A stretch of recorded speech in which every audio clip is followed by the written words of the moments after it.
frères et sœurs, de se réunir ensemble autour de la parole. Amen. Ce qui est important, c'est parce que nous avons tous les yeux fixés au même endroit. Nous regardons dans la même direction. C'est ce qui nous permet de marcher ensemble, de vivre ensemble et de partager tous les bienfaits qu'il nous donne. Et c'est merveilleux parce que ce matin on est là. Merci mon frère pour l'invitation. J'aurais pas dû normalement prêcher en Belgique ce matin. C'était à Londres que je devais le faire, parce qu'il y a un chapiteau qui est monté, ça va faire 3 semaines qu'il s'en va déjà, il y a eu des missions qui se sont succédées, et puis à chaque mission qui passe, les frères me demandent de faire des enseignements. Bon, et en plus, je n'ai pas pu bouger à cause de ma femme qui est malade, et les circonstances qui ont fait, on a eu des décès, on a eu, bon, avec tout ça c'est les péripéties de la vie. Mais en fait, des fois on est devant le fait accompli, et on n'a pas le choix de faire autrement. Je devais faire l'enseignement jeudi, je n'ai pas pu le faire, il y a eu la tempête. Donc le préfet de l'Aisne nous a téléphoné, il faut démonter le chapiteau, il y a des risques qui s'envolent dans le caravane. Bon, le chapiteau a été posé, et je devais faire du coup l'enseignement aujourd'hui, à Lens. Et puis j'ai eu le frère responsable, j'ai dit écoute, j'ai un problème, je ne sais pas, je sens, je ne savais pas que j'allais venir ici demain, mais pas aujourd'hui. Et je dis, ça va pas, je ne peux pas m'engager pour samedi, je ne sais pas, Dieu me réserve quelque chose. Alors, voilà. Bon, mais faisons le vendredi. Alors du coup, j'ai fait un enseignement vendredi matin, jeudi matin, là, à Lens, et puis samedi matin, nous voici. Amen. Par la grâce de Dieu, on voit que les imprévus des hommes sont les prévus de Dieu, les prévisions de Dieu. Et c'est important. Je ne sais pas ce que vous avez prévu pour votre avenir, pour demain, je ne sais pas. Chacun fait des petits projets quand même. Les sœurs ont peut-être prévu un repas demain, des choses, je ne sais pas. Mais est-ce que Dieu a prévu autre chose? Allez dans savoir. En tous les cas, je suis content d'être ici et c'est vraiment une joie de partager. Voilà.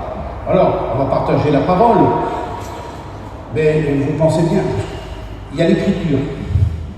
L'écriture, c'est la Bible, c'est ce qu'on enseigne à l'école biblique. Je me réjouis de ce que les étudiants se souviennent de tout cela.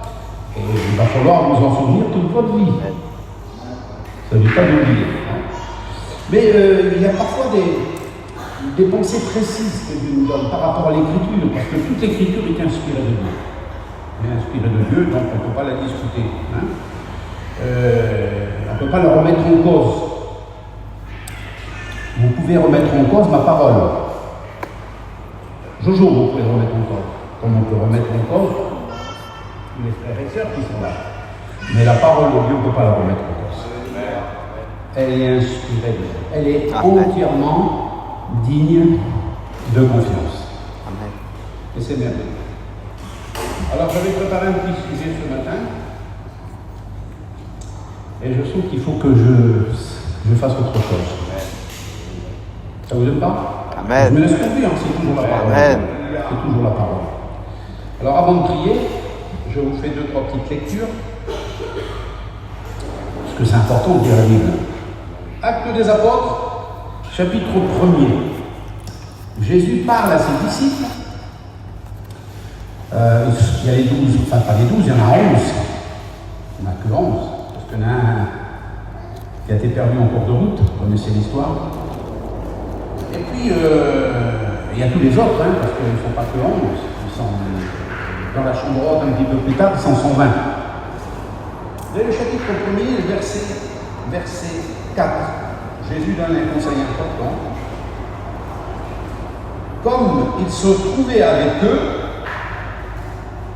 et on pourrait dire que ce matin, le Seigneur se trouve avec nous. Comme il se trouvait avec eux, le Seigneur se trouve avec nous. Amen. Il est ici. C'est une certitude absolue. Même si nos yeux ne le voient pas, quand la parole elle dit à 2 ou 3 quand on serait rassemblés, je suis au milieu de vous. C'est ce que je m'efforce de dire à tous les couples chez moi.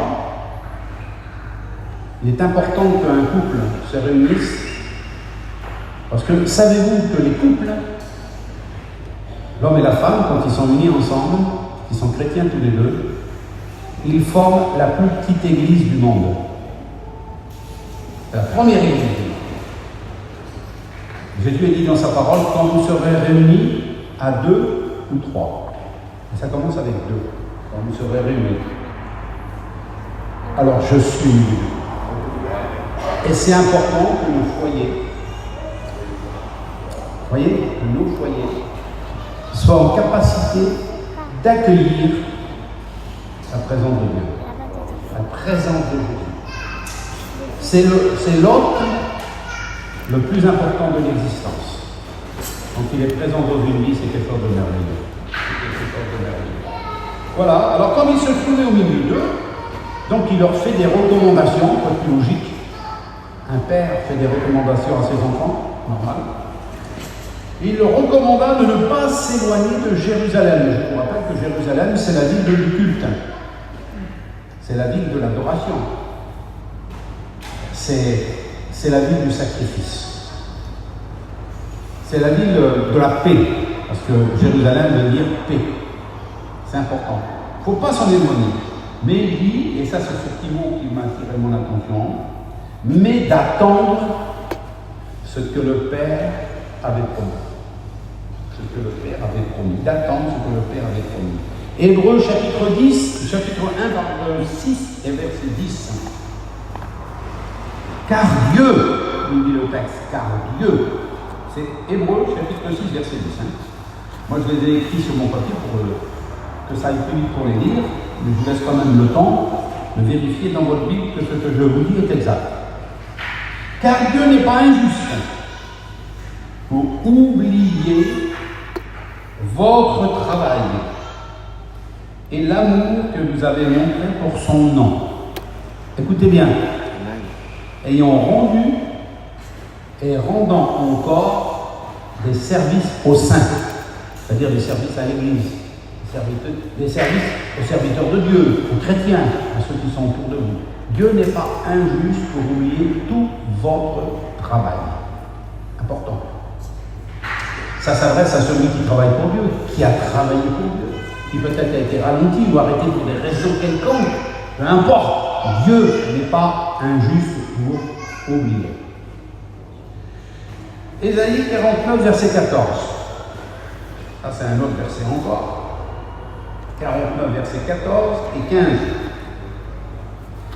Il est dit, Israël disait. Ah, on en dit des choses dans une journée, hein. On en dit des choses dans une semaine, dans un mois, dans une année. Et on ne se souvient pas toujours de ce que l'on a dit. Mais là, il est précisé, Israël disait, ou Israël pensait.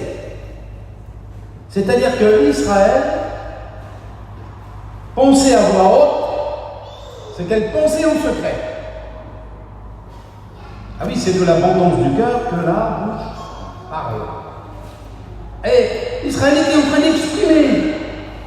Israël, c'est le peuple. Israël, spirituellement, c'est nous. C'est l'Église. Qu'est-ce que l'Église, elle dit? Qu'est-ce que les chrétiens disent aujourd'hui? Où on pourrait devancer un tout petit peu. Qu'est-ce que l'Église pense? Qu'est-ce que les chrétiens pensent? Et si je posais la question ce matin, qu'est-ce que tu penses? De quoi penses-tu? Ce n'est pas tout à fait mon message, mais c'est important. Et regardez ce qu'Israël était en train de dire. Regardez ce que Israël était en train de penser dans sa tête. C'était ses sentiments, ça. C'est ce qu'elle croyait en définitive. Oui. L'Éternel m'abandonne. Pas possible, c'est Israël qui parlait comme ça. Alors que Dieu avait fait la promesse à Israël de l'accompagner jusqu'au bout. Et Israël était en train de dire, l'Éternel m'abandonne. Le Seigneur m'oublie. Le Seigneur m'oublie. Le verset 15. Une femme oublierait-elle l'enfant qu'elle allait? Oublierait-elle de nourrir son enfant? Lui donner le lait qu'il a besoin? Est-ce qu'une femme pourrait faire ça? C'est impossible. Pourtant, Alors, n'a-t-elle pas pitié du fruit de ses entrailles? Eh oui, parce que l'enfant est sorti de la mère, c'est son sang, c'est sa chair, vous comprenez, il y a un attachement invisible qui est là. C'est terrible. N'a-t-elle pas pitié? Et puis Dieu dit, il répond, parce que j'aimerais te dire, je vais peut-être parler à la première personne ce matin, j'aimerais te dire, Dieu est très bien au courant de ce que tu penses et de ce que parfois tu dis, parce que tes pensées se transmettent par des paroles. Dieu connaît tout. Et Dieu répond. Et Dieu répond toujours. Quand un malheureux crie, l'Éternel entend. C'est une certitude. Et voici ce que Dieu répond. Eh bien, même si la femme, la mère, elle oublierait son enfant, moi, l'Éternel, moi, je ne t'oublierai pas. Moi, je ne t'oublierai pas. Je me suis assis, et puis j'ai regardé le feuillet qui est là, ça s'adresse à des enfants qui ont écrit, je ne sais pas qui c'est qui l'a écrit, qui l'a dessiné, et je regardais le mot d'introduction, ça va parfaitement avec mon message de ce matin, c'est noté dessus, Jésus ne t'a pas oublié. Moi, le thème de mon message ce matin, c'est le thème que j'ai donné en introduction, et vous allez comprendre pourquoi, parce que je vous ai expliqué une petite expérience que j'ai faite il n'y a pas longtemps, il y a 15 jours à l'arrière, quand j'étais hospitalisé. J'aimerais vous parler de la salle d'attente. Parce que la vie, c'est une grande salle d'attente. Comme chez le docteur. Mais pas seulement chez le docteur, chez le dentiste. Et puis ailleurs encore. Et bien souvent, on nous fait rentrer et on nous met dans la salle d'attente qu'il faut attendre. Combien de temps? On ne sait pas. C'est la salle d'attente. Eh bien, la vie, c'est une salle d'attente. Et je ne sais pas ce que tu attends ce matin. Je ne sais pas. Ce que je sais, c'est que Jésus a dit à ses disciples de rester à Jérusalem et d'attendre ce que Dieu avait promis de sa propre autorité. Vous comprenez? Voilà. Psaume 130, verset 5, je vous cite le verset, vous pourrez contrôler les frères. L'homme de Dieu dit, j'espère en l'Éternel, mon âme espère, et j'attends sa promesse. On prie ensemble le Seigneur. Voilà Seigneur, nous sommes tous devant toi, pour entendre ce que tu veux nous dire. Et pas seulement pour l'entendre, pour le comprendre, et aussi pour le garder. Et je te demande de oindre, de renouveler l'onction sur ton serviteur. Toi-même, tu avais besoin de l'onction du Père, l'onction de l'Esprit sur toi, puisque tu l'as dit, l'Éternel m'a oint pour annoncer une bonne nouvelle. Eh bien, Seigneur, renouvelle l'onction sur ton serviteur. Veuille saisir sa bouche, saisis ses pensées, transmets les mots qui doivent être dits ce matin. Toi qui connais le secret de chacun, étends ta main sur lui. Utilise ton serviteur. Dis ce que tu veux dire, les mots que tu veux dire, même si ces mots me dérangent personnellement. Eh bien, Seigneur, utilise ma bouche pour les dire quand même. Alléluia. Révèle le secret des cœurs, le secret des familles, des foyers. Révèle-le, Seigneur. À toi la gloire. Amen. Gloire à Dieu. Voilà, merci Seigneur. Je mets ma main devant moi pour ne pas être trop lent. On va vous donner combien de temps? Tant que tu veux. 10 minutes, une demi-heure. Tant que tu veux. 1 heure, 2 heures. Non, pas à ce point-là. Ouais. On n'est pas à l'école biblique. L'école biblique, on commence à 9h et puis on finit à midi et demi. On a 3 heures de cours le matin. Hein? Alors je ne vais pas prendre 3 heures, rassurez-vous. Voilà, merci Seigneur. Hein? Moi j'aimerais entrer dans le creux de mon message et vous expliquer une petite expérience que j'ai faite. C'est mon expérience à moi. Il y a qu'un petit mois à l'arrière, à peine, j'étais hospitalisé à Reims. Enfin, je rentrais pour une hospitalisation, mais courte, c'était juste la journée, si vous voulez. Hein. J'avais des radios importantes à faire et il fallait qu'ils m'endorment complètement, donc c'était assez compliqué. Et puis quand je suis arrivé, avec les traitements que j'ai pris avant et tout, j'étais pas très bien, j'étais perturbé, c'était pas facile. Hein. Parce que vous savez, dans la vie chrétienne, hein, dans notre vie spirituelle, on est perturbé parfois. Hein. Il y a des jours où on est malmené. Hein. Et il y a des fois que Dieu veut accomplir des choses en nous, mais on est tellement résistant, tellement réticent qu'il est obligé des fois d'employer de manière forte. C'est comme ça. Bon, ben les docteurs font la même chose, hein. Voilà, c'est comme ça. Hein. Alors bon, je suis arrivé, premier bureau, deuxième bureau, troisième bureau, il a fallu des papiers là, il manque toujours quelque chose, vous comprenez bien. Et puis, à un moment donné, ça a été la salle d'attente. Alors une première salle d'attente, une deuxième salle d'attente, une troisième salle d'attente. Il y a un temps là, il y a un temps là, il y a un temps là. Et je vais vous dire, qu'est-ce que c'est là d'attendre? Je ne sais pas si vous êtes d'un tempérament patient. Dans les mêmes, t'es patient, toi. Tu arrives à te maîtriser, à te contrôler. Pas évident, hein. Des fois, ça boue à l'intérieur. Hein. C'est peut-être ce qui se passe en ce moment, ça remue chez toi à l'intérieur. Ça bouge beaucoup. Hein. Alors, moi, j'étais là dans cette salle d'attente, et puis je suis arrivé dans l'avant-dernière. Vous voyez, l'avant-dernière. Et puis sur mon registre, j'avais bien regardé, j'étais pas en dernier, hein. J'étais presque au départ. Je me suis dit, mais ça y est, ça va, je vais passer avant tout le monde. Enfin, pas avant tout le monde, mais voilà. On se fait nos idées à nous, mais les choses ne se déroulent pas toujours comme on le voudrait. Et puis, les unes après les autres personnes qui étaient là ont passé avant moi. Je me posais quand même des questions, puis d'un seul coup, il y a une autre personne qui est rentrée encore. Je dis quand même, elle ne va pas passer avant moi, celle-ci. Et d'un seul coup, elle s'est adressée à moi, c'était une infirmière. C'est moi qui vais vous prendre en charge. Elle m'a rassuré un peu quelque part. Dieu nous rassure de temps en temps. Hein. Et au bout d'un moment, alors il y avait une salle d'attente, il y avait le couloir avec des box sur la droite comme ça, et puis un bureau sur la gauche. Et l'infirmière m'a fait lever, elle dit venez, excusez-moi. Je me suis levé pour la suivre, elle m'a entraîné dans un bureau qui était sur la gauche, des papiers à remplir encore une fois de plus. Et sur la droite, je voyais les box. Et c'était marqué sur les box. J'ai regardé. Ça a attiré mon attention, puis ça m'a fait réfléchir. Alors je pense qu'en français, c'est le même mot qu'en Belgique, c'est pareil. C'était marqué déshabilloir. Et j'ai compris tout de suite que c'était l'endroit où on devait se déshabiller. Il fallait passer par là quand on est dans un hôpital, quand on doit passer des examens approfondis. On n'a pas le choix. Alors bref, et puis je suis rentré dedans là. Elle m'a donné des affaires. Elle m'a dit voilà, vous avez tout. Il faut vous dépouiller. Il faut vous déshabiller. Bon. Il faut que vous revêtez les habits de l'hôpital. C'est avec ça qu'on vous amène au bloc. On va pouvoir passer tous les examens. Ah oui, d'accord. Et puis, donc, je m'habille, et puis, donc, elle revient ensuite, l'infirmière, et puis, elle voit ma montre à mon poignet. Elle m'a dit, attends, c'est pas tout. Il faut retirer votre montre. Ah oui, c'est pas tout. Il faut retirer les lunettes. Et puis, au bout d'un moment, elle m'a dit, attention, c'est pas tout, hein. Il faut se débarrasser aussi de votre téléphone. Il a fallu que je me dépouille de tout complètement. Et ils m'ont tout pris. Ils ont mis dans un box, ils ont emmené. Et on va vous les redonner plus tard, hein, dans tous les cas. Et puis après, j'ai passé la seconde porte. Et là, je me suis retrouvé dans une salle d'attente.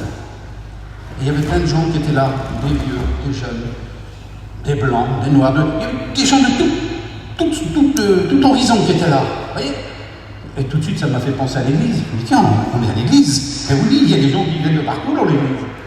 On parle pas tous des fois le même langage. Ah oui, des fois on ne se comprend pas toujours. Je ne comprenais pas toujours. Ah oui, et puis en plus, il y a une chose que j'ai oubliée, c'est qu'il a fallu que je retire parce que j'ai des appareils. Je suis connecté, moi, avec mes oreilles. J'ai du mal à entendre. Ah, il a fallu aussi que je me déconnecte. Hein. Ce qui veut dire que je comprends. J'entendais pas. Je voyais mal. J'étais déconnecté. Je me suis retrouvé là, je me suis dit, mais j'ai plus mes habits, je ne peux pas fouiller mes poches, c'est fini, il n'y a plus rien, j'ai plus rien sur moi. Ah oui. Savez-vous que quand on est devant Dieu, excusez-moi de parler comme ça, hein, je ne veux pas surtout pas déplacer, hein, mais tout est à nu et à découvert devant Dieu. Vous comprenez? Toutes les connexions, excusez-moi de vous parler comme ça, mais toutes les connexions inutiles que nous avons avec les hommes, avec toute cette société dans laquelle on vit, tout, c'est parfois néfaste. Et le Seigneur m'a donné à comprendre. Et là, je me suis trouvé dans cette salle d'attente, et tous les gens qui étaient avec moi, un par un, ils passaient avant moi, passaient avant moi. Enfin, bref, je me suis retrouvé seul dans cette salle d'attente. Il y a comme une espèce je ne vais pas dire de l'angoisse, mais quand même, il y a quelque chose qui est venu sur moi. Et puis je sentais que l'ennemi est en train de me dire quelque chose. Oui, parce que, je vous le dis en toute honnêteté, hein, il parle aussi lui. Hein. C'est pour ça qu'il faut faire très attention. Hein. Il parle avec. Hein. Et il est en train de me dire, tu vois ce qui se passe? Regarde, t'es content maintenant. Hein. Ils t'ont oublié. Ils t'ont oublié. Et puis en plus, t'es dépouillé. T'as plus personne à qui téléphoner, t'es déconnecté. T'as même plus l'heure. Tu vois même plus clair. T'entends plus rien. Et j'étais là, je sentais que si je me laissais entraîner sur cette voie-là, j'allais paniquer. Vous voyez, j'allais être angoissé. Il y a peut-être quelqu'un qui est en train de vivre ça en ce moment-là, dans sa vie. Il y a peut-être quelqu'un. Et puis ça a demandé du temps, hein, parce que c'est toujours trop lent. 1 minute, parfois ça représente 1 heure quand on attend. Ah oui, c'est pas facile. Et d'un seul coup, il y a une infirmière qui arrive. Alors je l'ai gentiment interpellée. Je lui ai dit, madame, s'il vous plaît, oui, vous m'avez oublié. Ils m'ont oublié. Et elle s'est retournée, cette femme, avec un grand sourire sur le visage. Et elle m'a regardé. Ah, mais non, monsieur. Rassurez-vous, monsieur. Ils ne vous ont pas oublié. Mais de la façon dont elle l'a dit, j'ai senti que c'était Jésus qui était en train de me parler. Non. Tu penses mal, tu raisonnes mal. Il ne t'a pas oublié. Demandez ça ce matin. Non, il ne t'a pas oublié. Même si une mère a abandonné ses enfants, un enfant, moi, l'Éternel, je ne t'abandonnerai pas. Et j'aimerais le dire ce matin, j'ai ce message, je vous transmets avec la parole de Dieu en main, parce qu'il y a l'Écriture qui est là, qui nous sert de base. Il ne fallait pas qu'ils s'éloignent de Jérusalem, mais il fallait qu'ils attendent la promesse. Mais combien n'attendent pas la promesse que Dieu leur a faite? Et j'aimerais te dire ce matin, il t'a vu dans ton attente. Il t'a vu, il sait ce que tu attends. Non, il ne t'a pas oublié. Il ne t'a pas oublié. J'aimerais te dire ce matin, et courtement, je vais dire quelques mots comme ça. Il ne t'a pas oublié dans ta misère. Dans la misère dans laquelle tu te trouves. Et j'ai comme cette conviction intérieure qu'il y a des gens qui sont venus ici ce matin parce qu'ils aimeraient sortir de leur misère. Et j'aimerais te le dire aujourd'hui, c'est le mot que j'ai reçu de Dieu, je te le transmets. Il t'a vu dans ta misère. Elle ne t'a pas oublié. Il t'a vu dans ta peine, la peine qui est sur ton cœur, cette souffrance intérieure que tu ne peux cacher, que tu essaies d'étouffer, de renfermer, de solutionner. Mais le Seigneur t'a vu dans cette souffrance et il ne t'a pas oublié. Et pourtant, tu es en train de te dire, t'écoutes cette voix qui te parle, qui dit, il t'a oublié, il pense plus à toi, il a autre chose à faire, t'es pas assez important, t'es trop petit, ta famille n'est pas assez importante, il t'a oublié. Moi, l'Éternel, même si ta mère t'abandonnerait, moi je ne t'abandonnerai pas. Moi je ne t'oublierai pas. Et l'Éternel est en train de te dire ces mots. Je dis ça à quelqu'un ici. Il ne t'a pas oublié. Amen. Alléluia. Il n'a pas oublié le travail que tu as fait. Il n'a pas oublié ton activité. Il n'a jamais oublié le témoignage que tu as rendu. Tout le travail que tu as fait, les services que tu as rendus au sein et que tu rends encore à l'Église aujourd'hui. Il n'a rien oublié. Il n'a pas oublié ta peine. Ton deuil,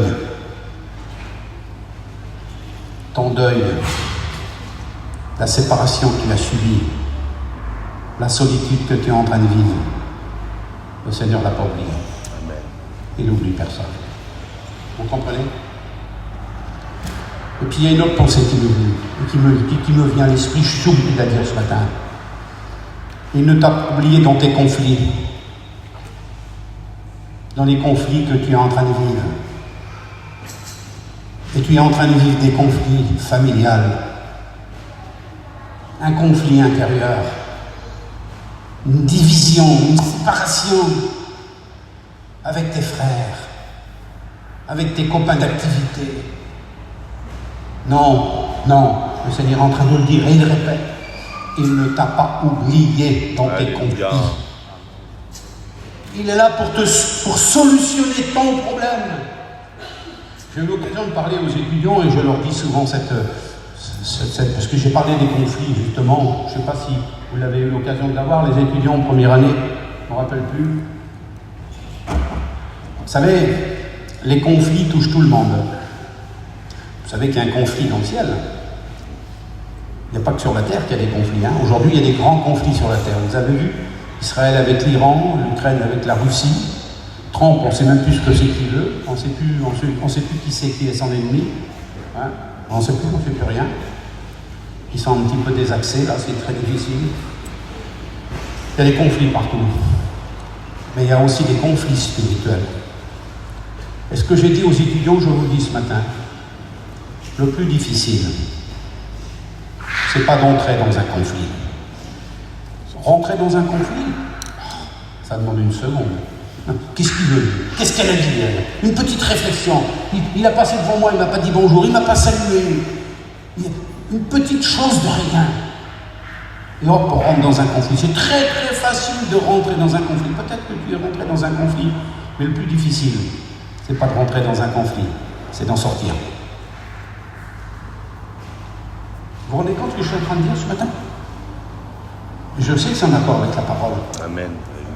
Dieu veut solutionner ton conflit. Il veut t'ouvrir une porte de sortie. Et tu la cherches, cette porte, et tu ne la trouves pas.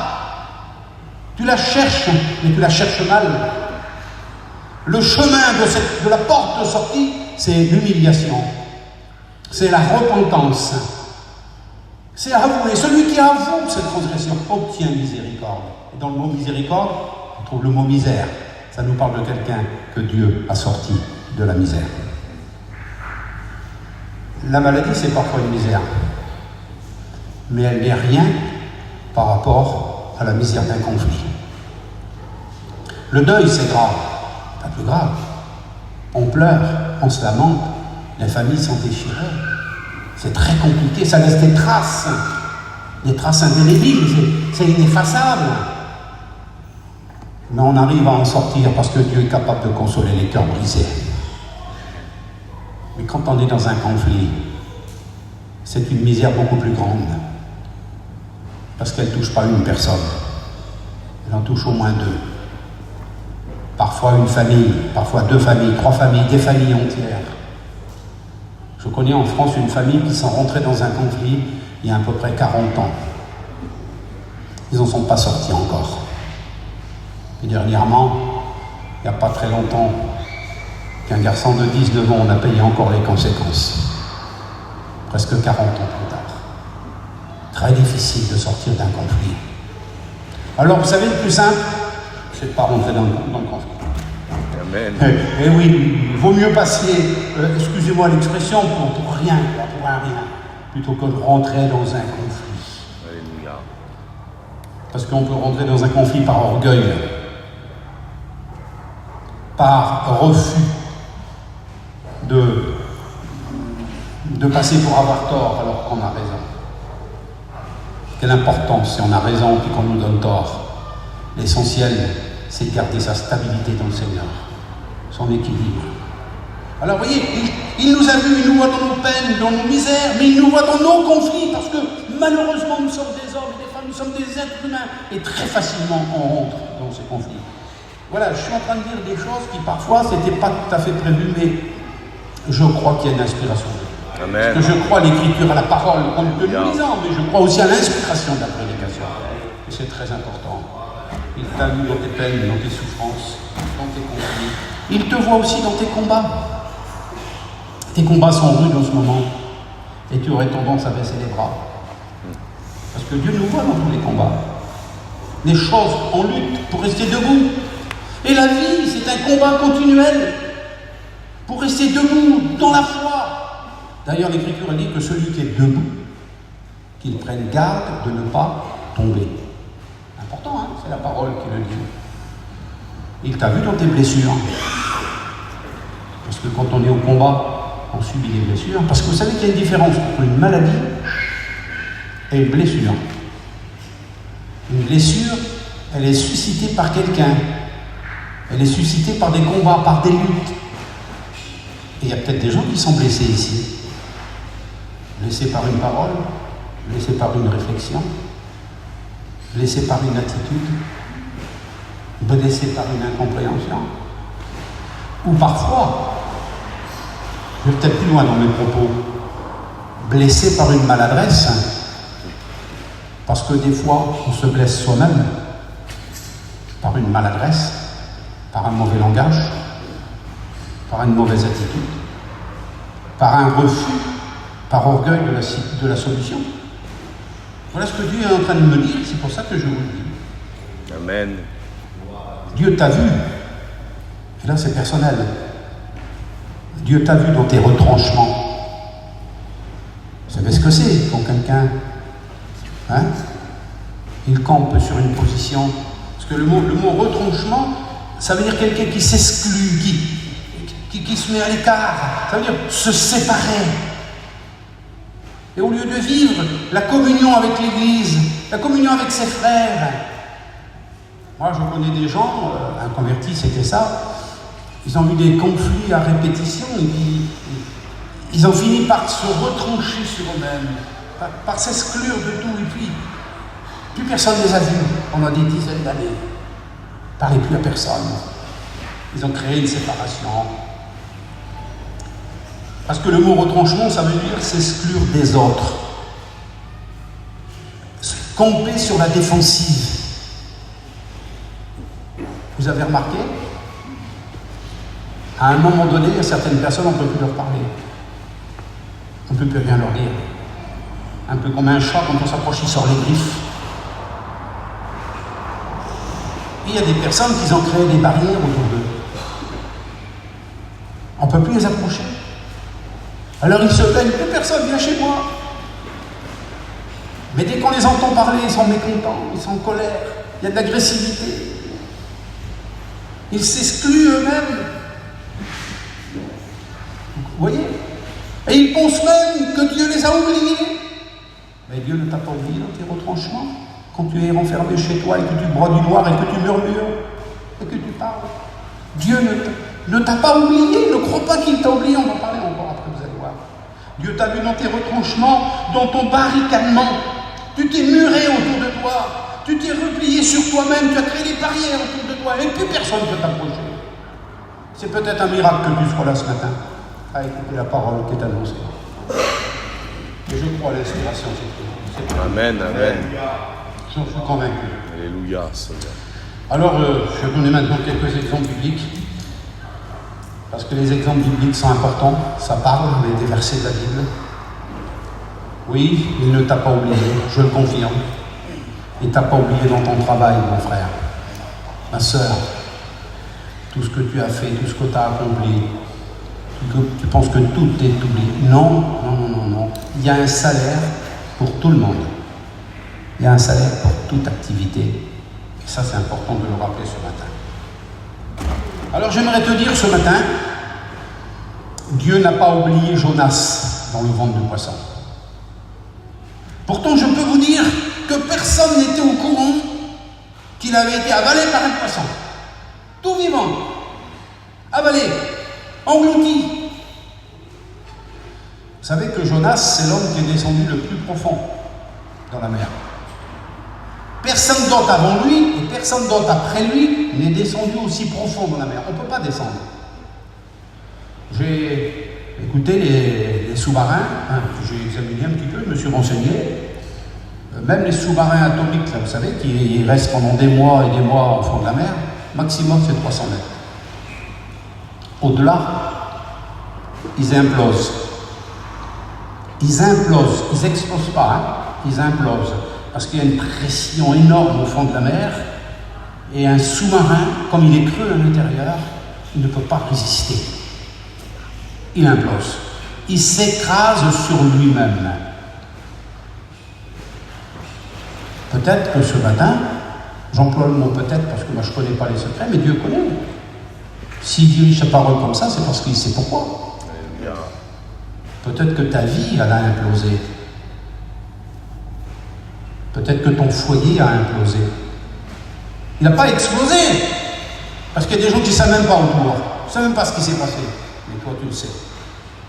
Parce qu'à l'intérieur, ça s'est écrasé, ça s'est écroulé. Et en ce moment, c'est ce qui se passe chez toi. C'est ce qui se passait pour Jonas.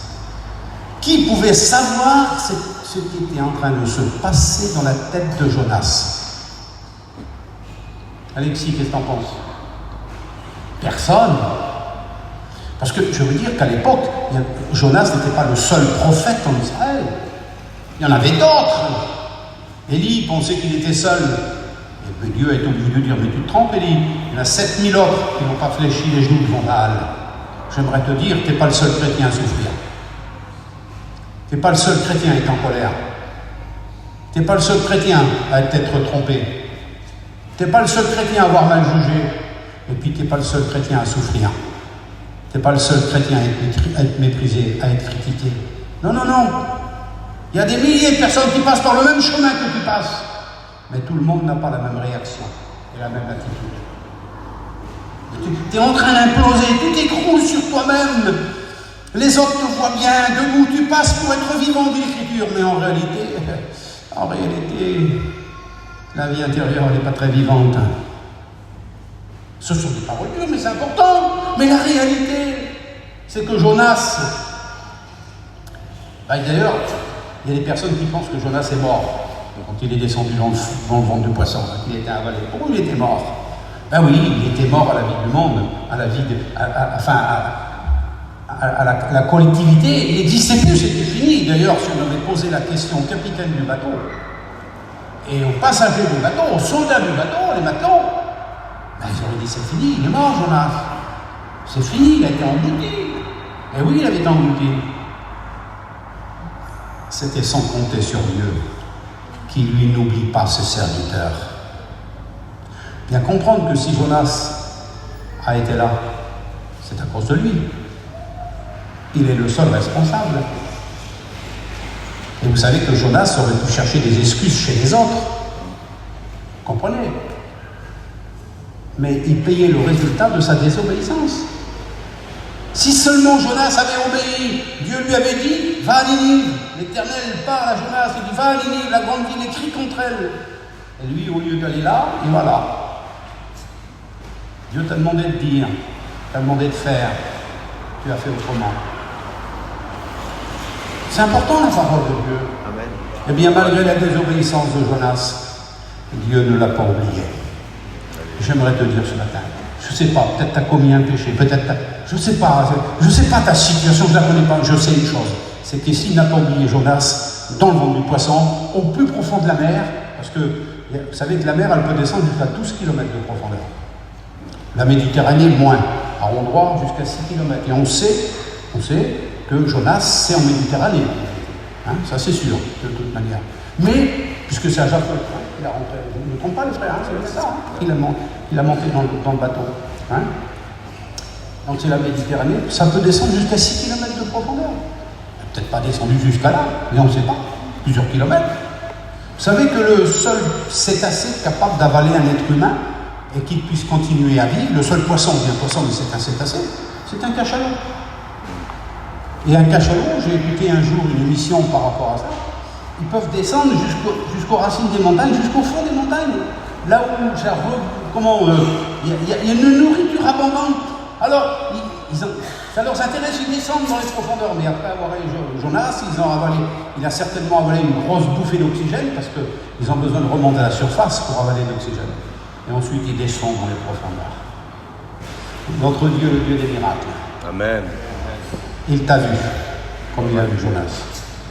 Et il désire te faire remonter. Gloire à Dieu. À la surface. Il désire que tu puisses enfin respirer l'air pur de l'Évangile. Parce que c'est spirituellement plus descendu. Et il veut te ramener à la surface, te ramener à la vie. Il veut prouver au monde que Jonas est encore vivant. C'est miraculeux. Amen. Hein?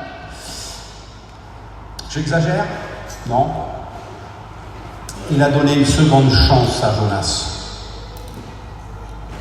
Humainement parlant, c'est impossible. Mais quand il a sorti, il a dit, vas-y, fais ce que... Et il a fait. Et vous connaissez l'histoire, combien il a été l'occasion d'un grand réveil à Ninive. Il t'a vu. comme il a vu Jonas. Il ne t'a pas oublié. Ne pense pas qu'il t'a oublié, c'est pas vrai. C'est l'ennemi qui te fait croire, mais il ne t'a pas oublié. Il n'a pas oublié non plus Lazare dans le tombeau. Pourtant, il n'y avait plus rien à faire. C'était fini pour lui. Il était mort et enterré, excusez-moi l'expression. La pierre avait été roulée. C'est fini. D'ailleurs, les femmes qui sont venues le matin, pour aller voir leurs frères, là, c'était, comme pour Jésus, la pierre avait été roulée. Eh bien, devant le tombeau, c'est fini, le tombeau de Jonas. C'est fini. Et quand les sœurs vont au tombeau, ce n'est que pour y pleurer.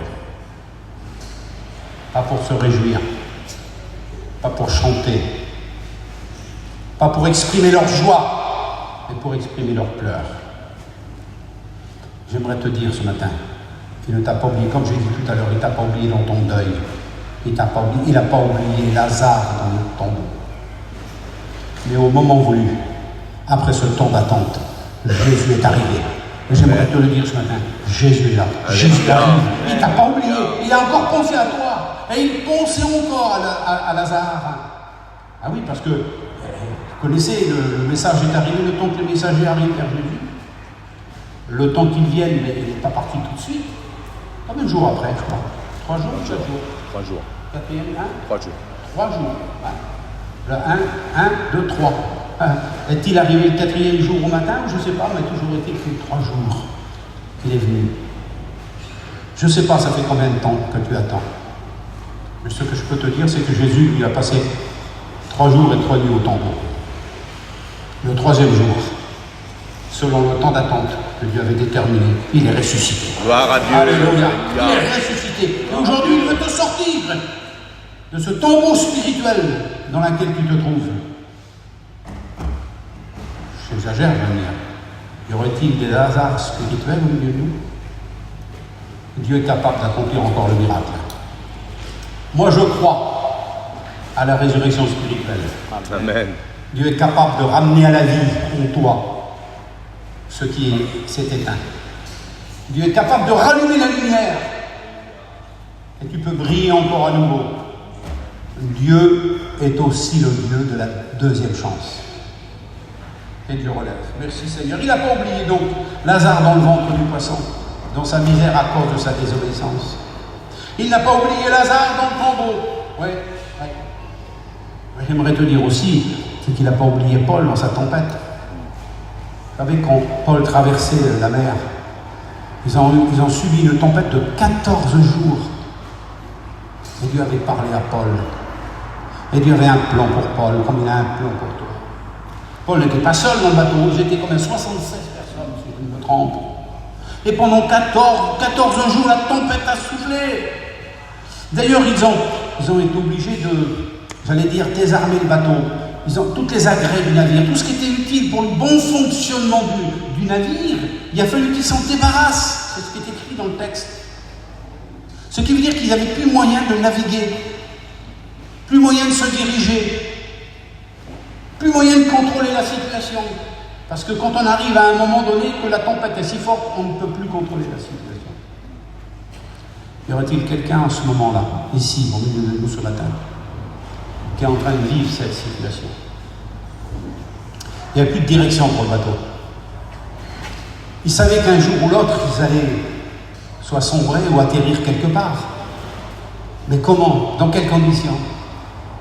Ce qu'ils ignoraient en dehors de Paul, c'est que Dieu avait tout prévu. Alléluia. Parce que Dieu n'a pas oublié Paul, son serviteur, avec les autres qui étaient avec eux dans le bateau. Et ce que j'ai remarqué, c'est une petite note que je vous donne en passant. Parce que je me suis posé la question quand même. 14 jours de tempête, sans lumière, et plus rien. Même la journée, tellement que la tempête était forte qu'il faisait nuit pratiquement.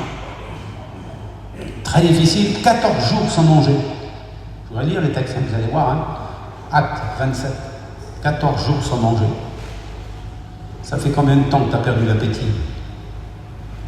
Ça fait combien de temps que tu n'arrives même plus à manger la nourriture de Dieu? Tellement que tu es assombri. tellement que la tempête est dans ta vie, dans ta famille, dans ton foyer, avec tes enfants, avec ton mari, avec ta femme, avec tes parents, avec tes beaux-parents.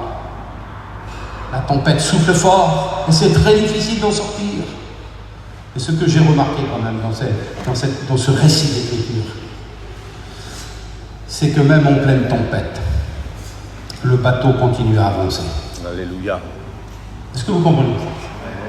Le bateau a continué à avancer. Et le 14e jour, ils ont atterri sur une île. Eh oui, Dieu le Dieu des miracles. Alléluia. Et il ne t'a pas oublié, mon frère. Il ne t'a pas oublié, ma soeur. Il n'a pas oublié vos efforts, mes frères prédicateurs, votre travail que vous accomplissez, les peines que vous avez à subir, les attaques de l'adversaire, les oppositions, les combats, les critiques, les mépris, les menaces même parfois, parce qu'on a des menaces. Et malgré tout, vous croyez que Jésus nous a oubliés? Jésus n'oublie pas ses serviteurs. Amen. Jésus n'oublie pas le plus petit de ses enfants. Serait-ce un enfant? Jésus ne l'oublie pas. Amen. D'ailleurs, quand on lit les beaux récits de l'Écriture, il a pensé à tout le monde. Il a pensé au vieillard. Attention, il a pensé au vieillard. Et il ne l'a pas repoussé lorsque les vieillards sont venus vers lui. Comprenez? Il a accueilli les hommes d'âge, les femmes d'âge, fortes, solides. Il n'a refusé aucune invitation. Il a rentré dans la maison de Simon le lépreux, malgré que personne n'aurait rentré chez lui, parce qu'un lépreux, on ne veut pas l'approcher. Jésus est rentré dans sa maison. Mais il est rentré aussi dans la maison du pharisien. Simon le pharisien, il est rentré dans sa maison. Il n'a repoussé personne, même les publicains, comme Zachée, les gens de mauvaise vie, comme certaines femmes. Il ne les a pas repoussés, il ne les a pas méprisés, il ne les a pas insultés en disant « t'es pas bien, toi, ça va pas ». Non, Jésus leur a tendu la main pour les sortir de la maison. Alléluia. Il ne t'a pas oublié, mon frère, il ne t'a pas oublié dans tout ce que tu as fait. Il n'a pas oublié Jonas, il n'a pas oublié Lazare, il n'a pas oublié Paul dans la tempête, mais il les en a extraits, il les en a sortis. Et après la sortie, après la tempête, la situation de Paul a été encore plus glorieuse. Bien sûr qu'il y avait des souffrances qui l'attendaient. Ah, il y avait la prison qui était devant lui. Et oui, il y avait le procès, il fallait qu'il comparaisse devant César. Oui, tout ça c'était vrai. Mais Dieu n'est-il pas le maître de tout, de toutes les situations? N'est-il pas celui qui change les temps et les circonstances? Alors je vous invite à faire confiance. Il n'a pas oublié Joseph. Joseph, le fils de Jacob, l'avant-dernier fils, le frère de Benjamin, fils de Jacob, qui avait été vendu par ses frères aux Amalécites, et qui eux l'ont vendu encore en Égypte à Potiphar. Il n'a pas oublié Joseph dans la prison. Peut-être qu'il y a des gens ici qui ont des personnes en prison. Je ne sais pas dans quelle prison tu te trouves, spirituellement parlant, mais je sais une chose, c'est qu'il ne t'oubliera pas, il ne t'a pas oublié dans ta prison. C'est une salle d'attente, c'est long, c'est très difficile à supporter, mais dis-toi bien une chose, que le regard de Dieu est sur toi. Il n'a pas oublié Joseph dans la prison. Il est dit, l'Éternel fut avec Joseph, et il étendit sur lui sa bonté, et il le mit en faveur aux yeux du chef de la prison. Même en prison, Dieu était avec lui, l'Éternel était avec lui. Et il a su conduire, c'est pas même dans une prison. Ah, il ne pouvait pas aller bien loin. Mais il a fait de ce prisonnier le premier ministre. Oui, le premier ministre de l'Égypte. J'aimerais te dire ce matin, il est capable de t'élever. Il nous a pris de la poussière. On était dépouillés. En plus de dignité, il nous a pris. On était dans le péché, dans le mensonge, dans la soudure, dans la violence, prêt à rendre des comptes à tout le monde. Oui, après, à en découdre. Mais Dieu a tout changé. Et comme il peut le faire encore ce matin. Non, non, non, il ne t'a pas oublié. Il faut que tu sortes ça de ta tête. Il ne faut pas que tu penses à ça maintenant. C'est fini, c'est pas vrai. C'est un mensonge du diable. Il ne nous a pas oubliés. Anne. Là, j'aborde un petit sujet par rapport aux sœurs. Anne, la mère de Samuel. J'aimerais vous dire que Anne, dans sa douleur, Jésus ne l'a pas oublié. Dieu ne l'a pas oublié. Connaissez l'histoire, vous trouvez ça dans le premier livre de Samuel. Elle nous parle de la naissance miraculeuse de Samuel. Oui, c'est ça, c'est ce qui s'est passé. J'aimerais te dire ce matin, il n'a pas oublié Anne dans sa douleur. Et quand elle était à Silo en train de prier devant Élie, le sacrificateur, elle ne faisait que remuer les lèvres. Vous voyez? C'est comme si qu'elle mimait. Elle ne mimait pas. Elle était en train d'exprimer une prière véritable, la prière de son cœur. Elle exposait à Dieu sa souffrance. Dans le silence, elle a gardé sa dignité. Elle ne parlait pas de son conflit familial, des problèmes qu'elle a rencontrés en interne chez elle. Elle ne parlait pas des coups en paroles qu'elle a reçus, les mépris, les critiques, les moqueries. Elle n'a rien parlé de tout ça. Mais elle est venue vers Dieu. Et comme l'Éternel n'avait pas oublié Anne, il n'a pas oublié sa prière non plus. La prière secrète qu'elle a exprimée. Non, il ne l'a pas oubliée. J'aimerais le rappeler à une sœur peut-être, ou à plusieurs, ou des frères. Non, il ne vous a pas oublié dans votre attente. Il n'oublie personne. Alléluia. Est-ce que vous comprenez? Il n'oublie personne. Et la promesse a été faite. Et 1 an plus tard, le petit Samuel venait au monde. Parce que Dieu n'a pas oublié Anne dans son attente, dans sa souffrance, dans sa prière. Je peux vous communiquer une petite expérience que j'ai faite. Amen. Alors qu'on était en Inde. Avec le frère Ladin, on a fait 12 ans de voyage. On allait 2 fois par an là-bas, c'était des voyages très difficiles, très fatigants. Et puis un jour, on est arrivé dans un village où il y avait une petite église, un petit noyau de chrétiens. Il y avait là une 50aine, 60 personnes qui étaient là dans ce petit village, tous des gitans, du monde du voyage comme nous, différents de nous, mais c'est même mode de vie que le nôtre, il n'y a pas de problème. Et puis quand on a fait la réunion, il y a un jeune couple qui s'est approché. Il y a plusieurs qui se sont approchés là-dedans, étaient d'un côté et moi de l'autre, et il y a un couple qui s'approchait de moi, un jeune couple. Et ils se sont approchés timidement. Et puis ils ont voulu que je prie pour eux, alors j'ai demandé à l'interprète, qu'est-ce qu'ils demandent, quel est leur besoin? Et vous savez ce qu'ils ont demandé? Ils ne l'ont pas dit avec leurs mots, ils ont demandé un petit Samuel. Ils n'avaient pas d'enfants, ils étaient mariés depuis plusieurs années, et il n'y avait pas d'enfants. Alors j'ai dit, on va prier le Seigneur, notre Dieu, le Dieu des miracles. Amen. Il a donné un enfant à Anne, et pourquoi qu'il n'en donnerait pas à ce jeune couple? Alors j'ai prié pour elle, pour eux, ce petit couple. Et puis Ladin, on a fait autant de son côté, parce qu'il y a plein de gens qui venaient. Et puis on est parti. Et 1 an plus tard, au gré de notre voyage en Inde, parce qu'on n'allait pas toujours dans les mêmes directions, on s'est retrouvés ensemble dans ce petit village. 1 an plus tard. Et un jeune couple s'est approché, mais cette histoire, moi j'avais oublié. Moi j'avais oublié. Mais Dieu n'avait pas oublié. Alléluia. Et j'ai vu un couple qui s'approche. Je ne peux pas les reconnaître, c'est impossible. Et ce jeune couple s'est approché de moi, et la mère, elle m'a tendu un enfant. Elle me l'a mis dans les bras. Et je me suis retrouvé là, avec un petit enfant, un petit garçon dans les bras. Et je me demandais qu'est-ce qu'il avait. Je me suis intéressé à l'interprète et j'ai dit, qu'est-ce qu'ils veulent? Qu'est-ce qu'il faut que je fasse avec l'enfant? Il est malade? Il a besoin? Il m'a dit, non, il n'est pas malade l'enfant. Ils veulent que tu le présentes à Dieu. Amen. S'il faut que je le présente, c'est moi on me fait l'honneur de présenter cet enfant. Mais en quel honneur? Eh bien, c'est simple. C'est que l'année dernière, tu as prié pour eux, pour qu'ils aient un enfant. Et cette année, il te l'apporte pour que tu le présentes. Amen. Parce que l'Éternel a entendu. Amen. Et l'Éternel a donné. J'étais là, j'étais tout ému de voir que Dieu n'avait pas oublié ce petit couple. Alléluia. J'avais prié simplement comme chacun aurait pu le faire. Dieu n'avait pas oublié ce petit couple. Et je vous dis franchement, j'avais les larmes sur les joues, je me réjouissais de voir ce couple. Et puis je dis, on va prier Seigneur. Et l'interprète il dit, non, attends, c'est pas fini. Et pourquoi c'est pas fini? Non, il faut que tu lui donnes un nom. Pourquoi? C'est moi. Non, c'est toi qu'il faut que tu lui donnes un nom. Alors, j'ai dit, c'est moi qu'il faut que... Oui, c'est toi, parce que la coutume là-bas, avant qu'ils se convertissent, tous les enfants portent des noms des dieux. Il y a des milliers de dieux. L'Inde, c'est un des pays les plus idolâtres au monde. Vous voyez? Mais là, ils sont chrétiens, ils sont devenus chrétiens. Ils veulent lui donner un nom biblique. Amen. Et quel nom pouvais-je l'appeler? Le plus beau de tous les noms à ce moment-là.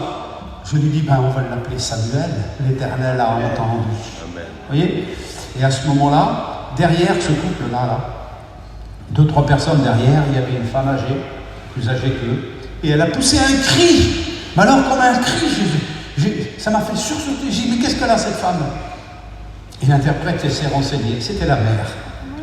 Enfin, la mère de la fille, la grand-mère du petit bébé. Et elle disait que ça faisait une semaine qu'elle priait et qu'elle jeûnait pour que quand je vais venir, je puisse l'appeler Samuel. Amen. Amen. Confirmation. Alléluia. Vous vous rendez compte? Dieu est le Dieu des miracles. Amen. Il ne t'a pas oublié, ma soeur. Alléluia. Il ne t'a pas oublié dans ton foyer. Il ne t'a pas oublié dans ta famille. Dieu entend les prières. Tu crois qu'il t'a oublié? L'ennemi te dit, mais non, c'est fini, terminé. Non, Dieu entend encore aujourd'hui. Encore aujourd'hui. Cette affaire-là, elle date de 6-7 ans en arrière. C'est pas si vieux que ça. Dans les derniers voyages que j'ai fait en Inde. Je vais plus loin dans ce petit témoignage. Quand je suis revenu en France, un mois plus tard, je me trouvais à Amiens, une ville en France que vous connaissez, et il y a des frères qui ont entrepris de faire des réunions dans une caravane. Il y a une église maintenant. Alors il y avait la caravane là, et puis ils m'ont invité, le jour tu viens faire la réunion, alors je viens, je suis venu un jour dans la semaine, j'ai prêché l'évangile, et comme je revenais de l'Inde, j'étais encore imprégné de cette expérience-là. Je ne vais pas prêcher sur le même thème qu'aujourd'hui, mais j'ai fait part de cette expérience. Puis ça a béni tout le monde s'est réjoui. Il y a des malades qui sont venus, on a prié, il y a eu des guérisons ce jour-là. Il y a des choses qui se sont accomplies parce que Dieu ne t'oublie pas même dans ta maladie, il ne faut pas l'oublier. Alors, j'ai prêché. Et puis à la fin de la réunion, on s'est levé et j'ai sorti de la caravane. Et puis en sortant de la caravane, le pasteur est venu vers moi, il m'a dit, écoute, il faut que je te parle. Parce que tu vois, il y avait un jeune homme qui était là. Apparemment, il était seul. Et puis, il a écouté le message que tu as dit. C'est un jeune couple, sa femme n'est pas venue à la réunion, ce sont des inconvertis, ils ne connaissent pas le Seigneur, mais il a été touché par ce que tu as dit, parce qu'ils n'ont pas d'enfants. Ça fait 5 ou 6 ans ou plus, ils étaient ensemble, et puis ils n'avaient pas d'enfants. Et j'ai regardé cet homme, ce jeune homme, je dis, est-ce que tu crois que Jésus peut intervenir dans ton foyer? Il m'a regardé, il m'a dit, oui, tu l'as dit, je le crois. J'ai dit, tu veux que je prie pour toi? Oui, mais ma femme n'est pas là. Je dis, c'est pas un problème que ta femme n'est pas là. On va prier pour toi, je l'ai fait remonter. Et avec les prédicateurs, on a prié pour lui. Je suis parti, 3 mois plus tard, j'ai reçu un coup de téléphone du même pasteur qui était là. Elle m'a dit, tu te rappelles, l'homme qui est venu comme ça et comme ça? Oui. Aujourd'hui, sa femme allait en espérance. Alléluia. Dieu a exaucé la prière. Alléluia. Sans qu'elle vienne à la réunion, Dieu a intervenu par la foi de cet homme. Et aujourd'hui, bien sûr, ils sont dans les voies de Dieu. Amen. Dieu est capable de... Mais il ne t'a pas oublié, ma soeur. Il n'a pas oublié Anne. Et croyez-moi, elle a souffert des années, cette femme. Mais Dieu a transformé. Il a béni le fruit de ses entrailles. Et puis cette naissance, en est sorti un grand prophète qui s'appelle le prophète Samuel. C'est lui qui est un roi, qui a oint un roi, le premier roi d'Israël et le deuxième roi d'Israël. Saül et David. Ça a été le dernier grand prophète, le dernier juge en Israël. C'est pour vous dire que Dieu est capable de faire des choses et de faire sortir du néant quelque chose. Il n'a pas besoin de quelque chose pour faire, lui. C'est lui qui fait les choses. D'un rien, il en fait quelque chose. Amen. Et peut-être que tu te dis aujourd'hui, mais je n'ai rien. Ça tombe bien. Jésus n'a besoin de rien pour faire quelque chose. Et il va intervenir chez toi. Il va intervenir dans ton foyer, dans ta famille. Il t'a vu. Il a vu Jonas, il a vu Lazare, il a vu Paul dans la tempête. Il n'a pas oublié Joseph dans sa prison. Il t'a pas oublié dans la prison de la souffrance où tu es. Il n'a même pas oublié Pierre qui était emprisonné. Jacques qui venait d'être tué à coup d'épée par Hérode. Pierre qui était dans la prison. Dieu ne l'a pas oublié. Il a envoyé un ange pour lui libérer. Et j'aimerais te dire qu'il ne t'a pas oublié. Je termine maintenant. Mon petit message ce matin, j'ai peut-être été un peu long pour qu'il aille largement tout je termine, frère. J'espère que j'aurai, eh bien, au moins que la parole aura été la réponse à votre besoin. Alléluia. Et que je ne sois pas venu pour rien depuis longtemps. Hein? Mais ce n'est pas un problème. Il n'a pas oublié non plus. Je ne sais pas à qui je vais parler ce matin. Il ne t'a pas oublié non plus. Il n'a pas oublié le paralytique dans la piscine de Bethesda qui était malade depuis 38 ans. 38 ans d'attente. 38 ans dans la dépendance. 38 ans de paralysé, de paralyte. Vous comprenez? Être 38 ans porté par les autres, transporté par les autres, nourri par les autres, lavé par les autres. Excusez-moi, il faut bien comprendre la situation d'un paralysé. Aujourd'hui, on a des moyens modernes, mais à l'époque, c'était quelque chose de très compliqué. C'est compliqué encore aujourd'hui pour quelqu'un qui est paralysé. Mais c'est encore plus compliqué à l'époque. J'aimerais dire, Jésus ne l'a pas oublié. Alléluia. Quand il est arrivé à Jérusalem, là, Jérusalem était en fête. Ah oui, c'était une grande fête à Jérusalem. Très grande fête. Le peuple se réjouissait, les chefs religieux se réjouissaient, il y avait des sacrifices en avance, il y avait tout ce qu'il fallait dans la ville de Jérusalem. Mais tout le monde avait oublié le paralytique de la piscine de Bethesda. Sauf un, Jésus. Amen. Il ne l'avait pas oublié. Et lui n'est pas monté à la fête. Quand il est arrivé à Jérusalem, il s'est rendu où? À la piscine de Bethesda.